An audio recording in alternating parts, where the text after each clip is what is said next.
Welcome, everyone, to today's deep dive. We're looking at U.S. economic policy, specifically tariffs.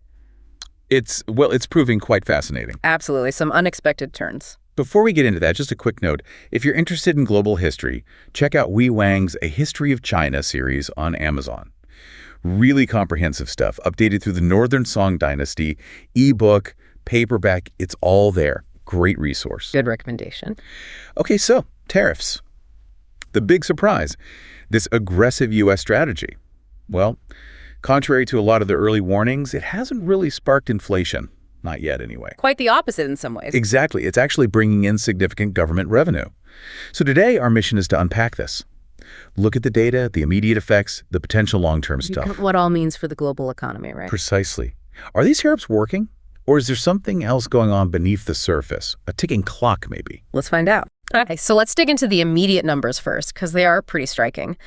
The U.S. Treasury, they reported tariff revenue in May shot up to over $22 billion. Billion, with a B. Yeah, and get this, that's triple the amount from the same time in 2024. Triple. Wow, and these were the tariffs introduced, when was it, April? April 2nd, yeah. So a really rapid boost to government income.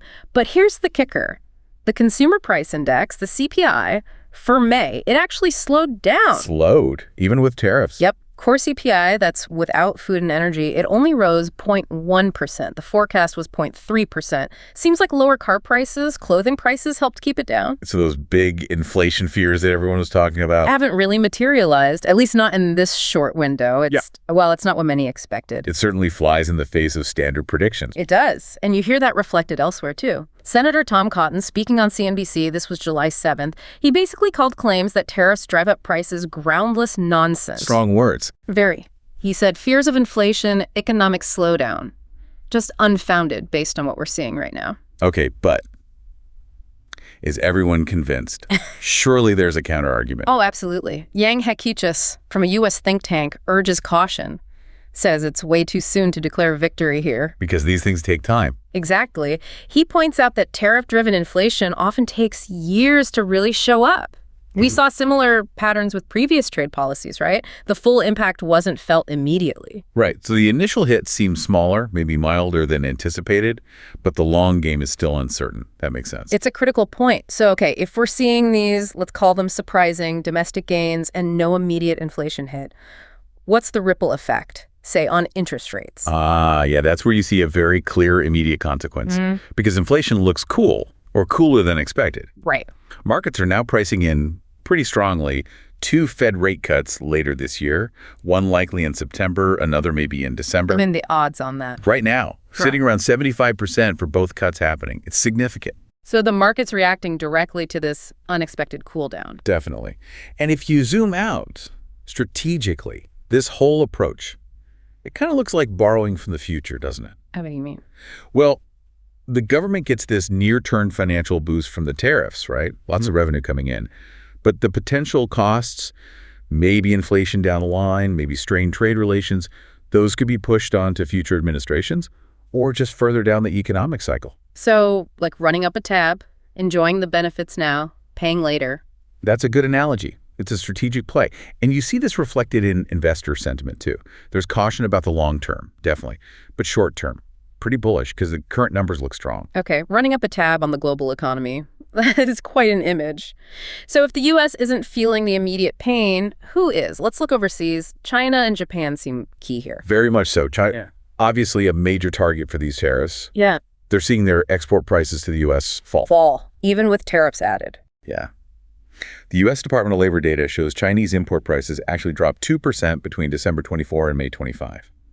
And that's even with sharp tariff hikes on some things, like fentanyl facing a 20% duty. How does that work? They're absorbing the cost? Seems like it. Yeah.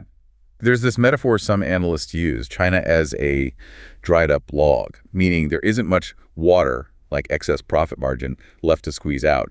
They have to cut prices to maintain sales, absorbing the tariff hit themselves. Okay, so China's feeling the pressure. What about Japan? Japan seems to be feeling it even more acutely, especially in certain sectors. Take automakers. Right, big exporters to the U.S. Huge. And between March and May, Japanese automakers slashed their export prices to the U.S. by Wait for it, 17.7%. 17%, that's massive. Why? Purely to avoid losing market share. They're essentially eating the tariff cost. It's reminiscent of the 1990s, actually. That's so. Back then, the yen was really strong, and Japanese firms cut prices aggressively to stay competitive abroad. But it hammered their profits back home and actually contributed to deflation in Japan. So history repeating itself, possibly? They're squeezing their own profits, hoping the U.S. policy changes. That seems to be the gamble. They're hoping negotiations lead to a shift. But this isn't just the big automakers. The cost-cutting is spreading through their suppliers, too. It's a ripple effect within Japan. And the risk there is? Deflation. Yuya Okino, chief economist at Japan First Life Economic Research Institute, put out a pretty stark warning. He's worried about a deflationary cycle, much like China faced years ago under U.S. tariff pressure.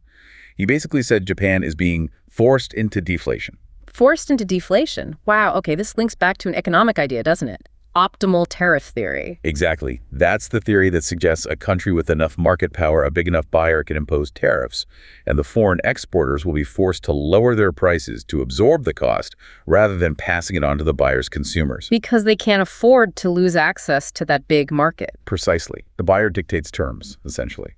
And it looks like that might be playing out here, at least partially. And the White House seems to agree. Well, the Council of Economic Advisors put out a report, July 8th, saying that even with tariffs, many imports are actually cheaper now than they were before the tariffs were imposed. Which would support that optimal tariff idea. It does lend credence to it in the current scenario. And this outcome, understandably, has emboldened some U.S. leaders. Donald Trump, for instance, has been quite vocal. Saying what? Saying prices haven't just not risen, they've actually declined. He's dismissed critics talking about inflation as pushing fake news or being so-called economic experts. Right. Taking a victory lap based on the current data? Pretty much. He specifically said import prices have gone down and even criticized Fed Chair Powell for, in his words, complaining about non-existent inflation and not cutting rates. Okay, but we talked about the delay, right? The economists warning about long-term effects. Crucial point. This is where the counter-narrative really digs in. Many economists are waving a red flag about delayed inflation. How would that work? Remember that import spike back in March, before the latest tariffs really bit? Companies stocking up beforehand. Exactly. They bought inventory before the prices potentially went up due to tariffs. The worry is what happens when that inventory runs out. And the new, higher tariff goods start hitting the shelves. Precisely. That's when the price pressure could finally surface.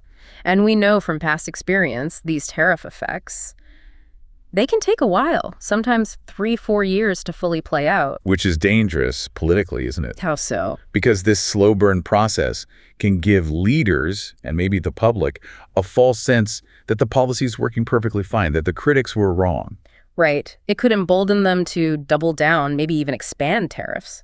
Before the real economic consequences actually arrive, it creates a potential feedback loop based on incomplete information. So wrapping this all up, it's a genuinely complex picture we're looking at, isn't it? Definitely not simple. On one side, you've got these current indicators, government revenue booming, CPI looking tame, which seem to, validate the tariff strategy in the immediate term. The short-term win looks clear. But then you've got this broader view, this longer perspective. Potential delayed inflation lurking, real strain on global partners like Japan and China feeling that profit squeeze. Those are significant variables still very much in play, things we absolutely have to keep watching. It really is that classic tension, immediate gains versus, significant long-term uncertainties. Exactly. The near-term benefits are tangible, but the potential future costs, both domestically and globally, are still largely unknown. It's about how much future stability you might be trading for today's advantage. That really is the core question, isn't it? So for you listening, as you consider these dynamics, think about this. How might this borrowing from the future approach, if that's what it is, redefine the stability of global trade? And what unpredictable long-term consequences could it unleash, maybe far beyond the economic indicators we're focused on today? Definitely something to keep an eye on.